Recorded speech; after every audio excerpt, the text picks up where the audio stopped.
आइए दोस्तों, जानते हैं गरुड़ पुराण में श्री कृष्ण ने बताया है कि हर मनुष्य अपने जीवन में अच्छे बुरे कर्म करता है, क्योंकि उसे अपने कर्मों के बारे में पता नहीं होता है। जो मनुष्य अच्छे कर्म करता है उसे मोक्ष की प्राप्ति होती है। वही जो मनुष्य बुरे कर्म करता है उसे कीढ़ा, मकोद्धा या निम्न योनि में जन्म मिलता है।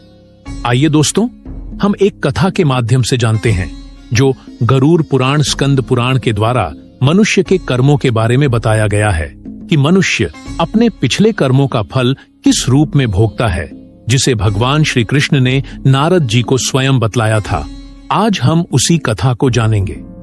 मित्रों, एक समय की बात है, द्वारका नगरी में श्री कृष्ण अपने दिव्य आसन पर बैठे हुए थे। तब देवर श्री नारद नारायण नारायण का जाप करते हुए उनके पास पहुंचे। उन्होंने प्रणाम किया और बोले, हे प्रभु, आप त्रिकालदर्शी हैं। आप जानते हैं कि जो जीव मनुष्य जन्म लेता है वह अपने पिछले कर्मों के अनुसार फल भोगता है।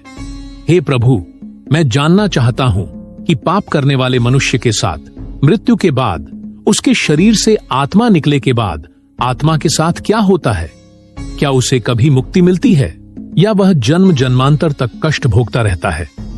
मित्रों, फिर भगवान श्री कृष्ण नारद जी की बात सुनकर मुस्कुराए और कहा, हे नारद, यह प्रश्न बहुत गहन और महत्वपूर्ण है, जो मानव जाति के जीवन कर्म और उसके फल पर आधारित है। मैं तुम्हें एक ऐसी कथा सुनाता हूं जो न केवल तुम्हारे इस प्रश्न का उत्तर देगी, बल्कि हर मनुष्य के लिए एक चेतावनी और प्रेरणा भी होगी। तुम इस कथा को पूरे ध्यानपूर्वक आखिरी तक सुनो। कृष्ण बोले, हे नारद, यह कथा गरुड़ पुराण की कथा है और इस कथा को जो आधा अधूरा सुनता है उस पर भारी संकट आ जाता है, क्योंकि आधा अधूरा ज्ञान विष के समान होता है।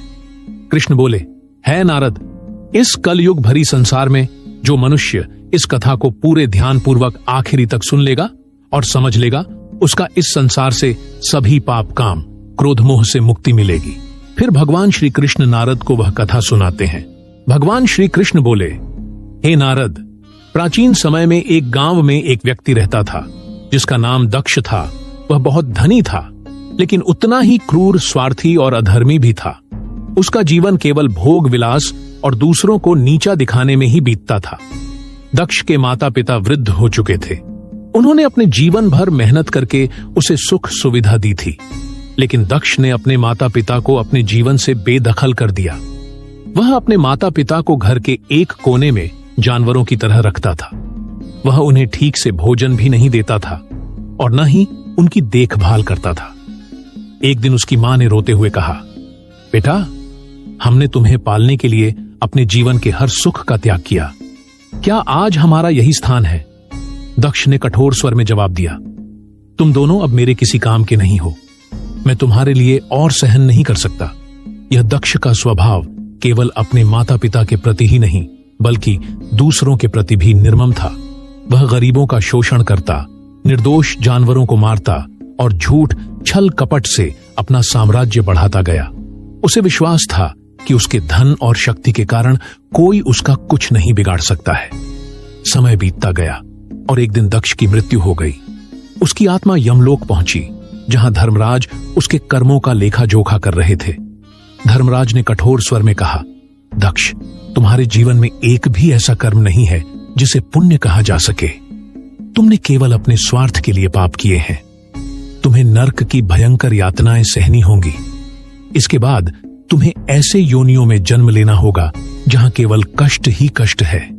दक्ष को यमदूतों द्वारा नर्क के विभिन्न क्षेत्रों में ले जाया गया अग्निकुंड, जहां उसे अपने निर्दोष जानवरों की हत्या के पाप के लिए जलाया गया। फिर उसे शिला यातना दी गई, जहां उसे माता पिता के अपमान के कारण उसे लोहे की शिला से कुचला गया। फिर उसे अंधकार की सजा दी गई, जहां उसने गरीबों का शोषण करने के कारण उसे एक घोर अंधकार में डाला गया, जहां उसे भय और तड़प का अनुभव हुआ। फिर भूख प्यास का दंड दिया गया, जहां वो प्यास से तड़पता रहा, लेकिन उसे केवल जहर पीने को दिया गया। फिर पुनर्जन्म का चक्र लौट आया, जहां उसे नर्क की यातनाएं झेलने के बाद धर्मराज ने घोषणा की, अब तुम्हें अपने कर्मों के अनुसार पशु योनि में जन्म लेना होगा। दक्ष का जन्म एक गिद्ध के रूप में हुआ।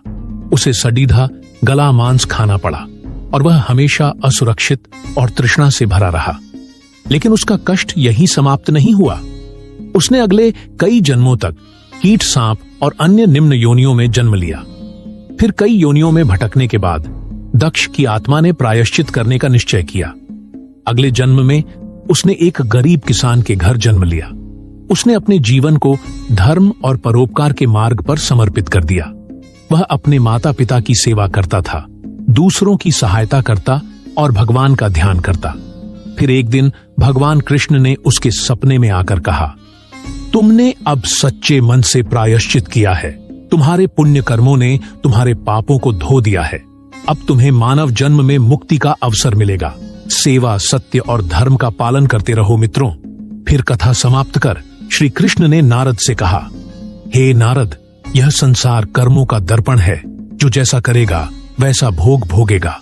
मनुष्य को हमेशा यह ध्यान रखना चाहिए कि माता पिता की सेवा, दूसरों की सहायता और ईश्वर का ध्यान ही सबसे बड़ा धर्म है। जो मनुष्य अपने माता पिता का अपमान करता है, दूसरों को कष्ट देता है, उसे न केवल नर्क में भयानक यातनाएं मिलती हैं, बल्कि वह जन्म जन्मांतर तक दुख भोगता है। लेकिन जो अपने कर्म सुधार करता है, वह इस चक्र से मुक्त हो सकता है। यह संसार एक अवसर है। धर्म, सत्य और सेवा ही मनुष्य का जीवन है। मनुष्य को यह समझना चाहिए कि मृत्यु के बाद केवल उसके अच्छे कर्म ही उसके साथ जाते हैं। मित्रों, यह कथा हमें यह सिखाती है कि जीवन पल भर का है, लेकिन कर्मों का चक्र अनंत है। हर पाप का दंड और हर पुण्य का फल निश्चित होता है। दोस्तों, माता पिता के चरणों में स्वर्ग है और उनका सम्मान और सेवा सबसे बड़ा धर्म है।